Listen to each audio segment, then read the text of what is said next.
warahmatullahi wabarakatuh. Perkenalkan, nama saya Ella Putri Nurani, NIM 20824022 dari Prodi Tadris Bahasa Indonesia kelas A. Di sini saya akan membacakan materi moderasi beragama. Ada 4 materi yang akan saya bacakan. Materi yang pertama berjudul Konsep dan Hakikat Moderasi Beragama di Al-Quran dan Hadis. Secara bahasa, dalam bahasa Inggris, moderat yang berarti sikap tengah, tidak ekstrim, dan dalam bahasa wasat atau wasatiyah yang artinya adil, seimbang, atau pilihan terbaik. Secara istilah, moderasi beragama adalah sikap beragama yang menebar damai dan kasih sayang tanpa memaksakan keagamaan. Moderasi beragama artinya memahami dan mengamalkan agama secara ekstrim, baik kanan maupun kiri.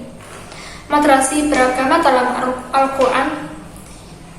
Yang pertama, umat pertengahan atau wasat. Yang kedua, keseimbangan fenomena alam. Yang ketiga, keadilan. Yang keempat, keseimbangan dunia akhirat. Yang kelima, kesederhanaan dalam sikap. Yang keenam, penyucian jiwa dan moralitas. Yang ketujuh, hidup berbangsa dan bernegara.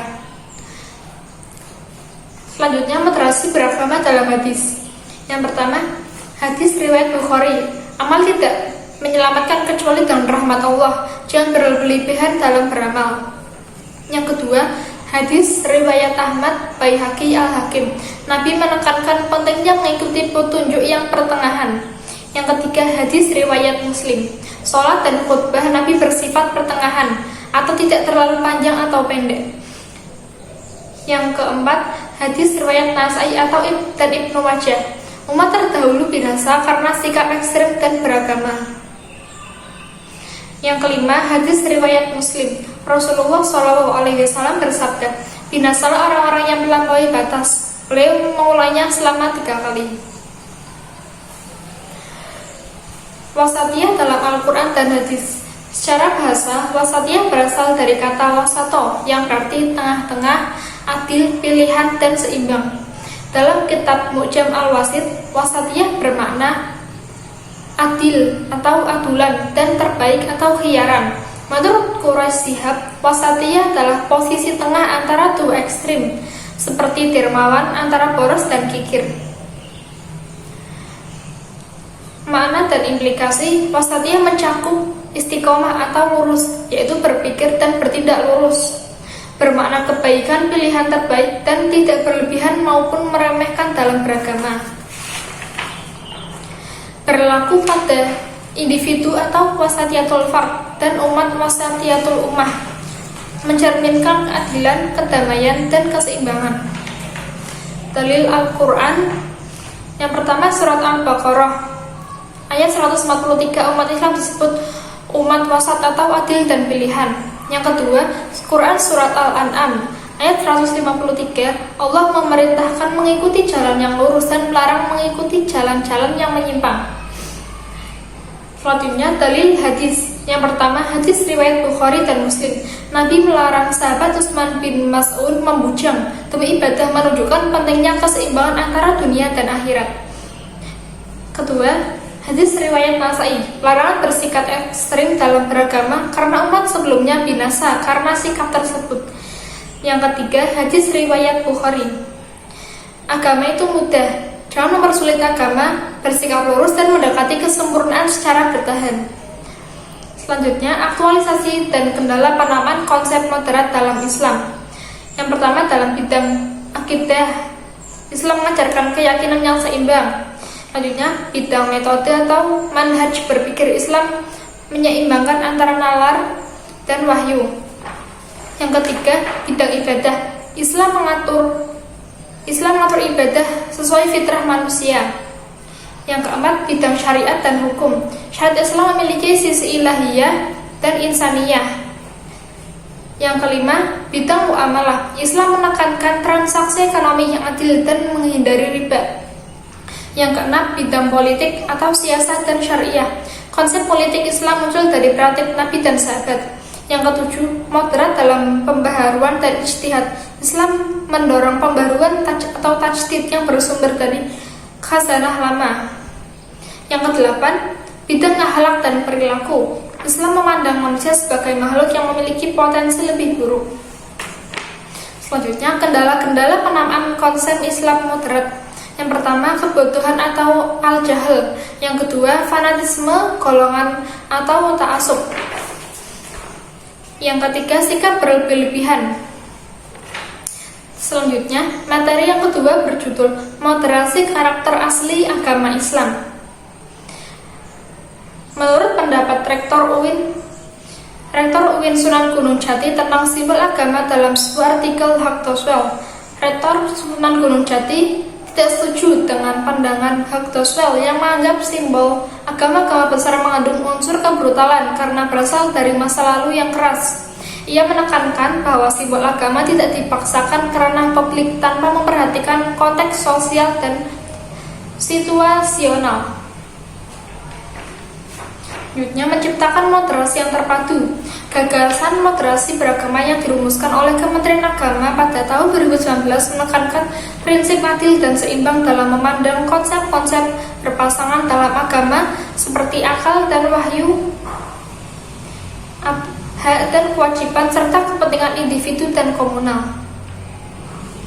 Islam sebagai agama moderat atau wasatiyah mengajarkan nilai-nilai yang sesuai dengan perkembangan zaman dan prinsip-prinsip moderasi yang meliputi: pertama, memahami realitas; yang kedua, memahami fikih prioritas; yang ketiga, prinsip kemudahan dalam beragama; yang keempat, memahami teks keagamaan secara komprehensif; yang kelima, keterbukaan dalam menyikapi perbedaan ajaran; yang keenam, komitmen terhadap keadilan dan kebenaran; ketujuh, toleransi dalam akhlak toleransi, mengajarkan sikap toleransi dan akhlak yang baik terhadap sesama. Selanjutnya, langkah-langkah mewujudkan moderasi yang terukur. Agama memberikan petunjuk hidup yang teratur bagi umat manusia untuk mematuhi hukum penciptanya. Oleh karena itu, moderasi beragama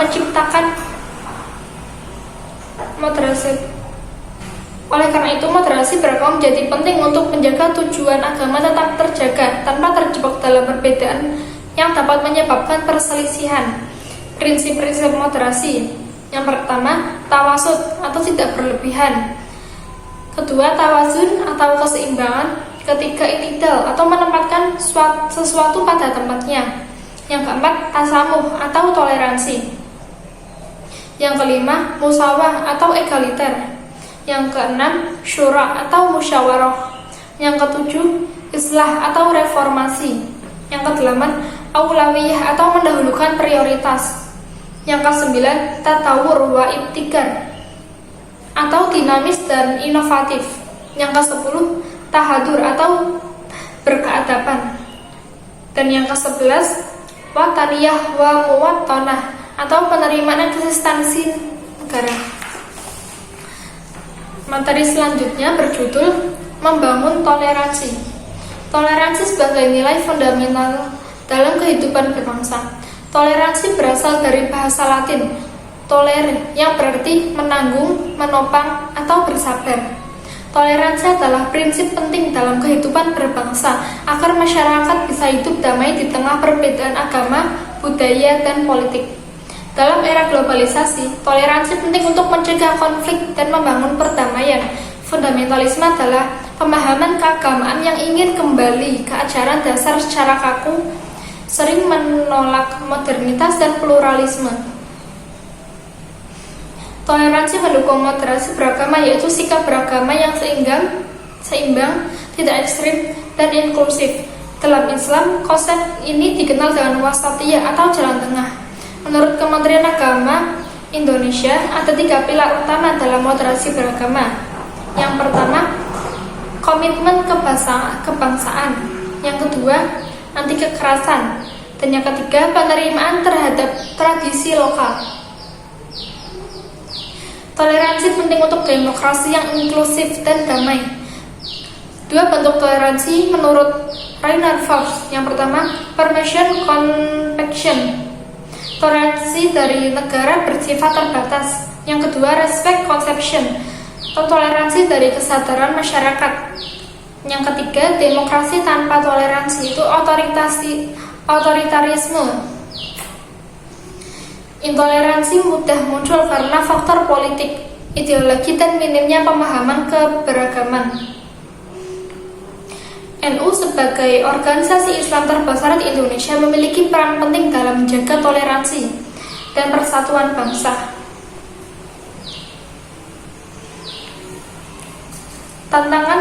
Tantangan yang dihadapi NU, yang pertama, kondisi sosial ekonomi warga NU yang rentan. Yang kedua, meningkatnya gerakan intoleransi yang menyerang tradisi keagamaan NU. Yang ketiga, tafsir terhadap Pancasila dan NKRI masih sering bersifat retoris dan prematur. NU menekankan bahwa toleransi bukan hanya hak tetapi kewajiban. NU mendorong pemerintah agar adil dan konsisten pada nilai Pancasila, masyarakat agar menerapkan toleransi secara nyata. NU juga aktif dalam pendidikan, advokasi, kebijakan, mediasi, konflik, dan penguatan pemahaman agama untuk menjaga toleransi. Sejak kemerdekaan muncul kelompok yang ingin mengganti ideologi negara, namun mayoritas Muslim Indonesia tetap moderat dan mendukung Pancasila dan Undang-Undang Dasar 1945. NU di Syekh Hasan membagi hubungan syariat dan konsistensi menjadi 3 paradigma. Yang pertama, paradigma fundamentalistik. Yang kedua, paradigma sekularistik. Dan yang ketiga, paradigma moderat atau jalan tengah. Materi yang terakhir atau yang keempat berjudul ekstremisme beragama dan ruang lingkupnya. Ekstremisme adalah sikap atau tindakan yang melampaui batas kewajaran. Dalam Islam, hulu berarti berlebihan dalam urusan agama sehingga melampaui batas yang ditentukan syariat. Ini bisa menyebabkan penyimpangan dari ajaran agama yang benar. Macam-macam ekstremisme atau hulu. Yang pertama, ekstremisme dalam akidah. Yang kedua, ekstremisme dalam praktik agama. Selanjutnya, ciri-ciri kelompok ekstremisme. Yang pertama, fanatik terhadap pandangan pribadi. Yang kedua, mempersulit orang lain. Yang ketiga, berprasangka buruk. Dan yang keempat, mengkafirkan orang lain. Ekstremisme keagamaan telah muncul sejak zaman dahulu, seperti dalam kelompok Syiah ekstrim dan sebagian Sufi yang memutuskan pemimpinnya. Ciri umum ekstremisme adalah sikap berlebihan dalam beragama seperti ibadah ekstrim, mengubah status hukum syariat, dan mengklaim kebenaran mutlak. Banyak teroris ini tidak memahami prinsip wataniyah atau moderasi dalam Islam. Mereka mudah mengkafirkan orang lain dan mengasosiasikan jihad dengan kekerasan, termasuk aksi teror dan bom bunuh diri. Fenomena ini tidak hanya milik umat Islam, tetapi juga terjadi dalam agama lain. Pendekatan represif tidak cukup, harus dilakukan deradikalisasi dengan edukasi menggunakan Al-Quran dan hadis yang menolak ekstremisme serta menanamkan nilai-nilai moderat. Ada 3 faktor ekstremisme. Yang pertama, faktor metodologi ilmiah. Yang kedua, faktor kejiwaan dan pendidikan. Yang ketiga, faktor sosial, ekonomi, politik, dan permasalahan dunia. Selanjutnya, ragam bentuk ekstremisme. Quraisy Shihab menyatakan bahwa ekstremisme adalah perilaku buruk yang dianggap sebagai penyakit moral dan keagamaan. Para ulama sepakat bahwa ekstremisme dalam bentuk apapun harus dihindari. Bentuk-bentuk ekstremisme yang pertama, ucapan, termasuk pengajian berlebihan. Yang kedua, tindakan, meliputi ibadah yang berlebihan. Dan yang ketiga, hati dan perasaan, itu mencakup fanatisme dalam keyakinan dan emosi. Selanjutnya, batasan ekstremisme atau hulu harus dinilai berdasarkan dalil Al-Quran dan Sunnah. Yang ketiga, hulu muncul dari fanatisme buta dan pandangan sempit. Yang ketiga, penting melihat setiap isu secara menyeluruh agar tidak terjebak dalam sikap ekstrim atau ifrat maupun mengabaikan agama atau tafrid. Selanjutnya, faktor kontekstual. Lingkungan dan kondisi sosial mempengaruhi penilaian terhadap ekstremisme. Apa yang dianggap hulu di satu tempat bisa dianggap komitmen beragama di tempat lain. Misalnya, melawan penguasa zalim bisa dianggap jihad atau hulu tergantung konteks dan bukti yang gagal. Itu saja dapat saya sampaikan, kurang lebihnya mohon maaf. Assalamualaikum warahmatullahi wabarakatuh.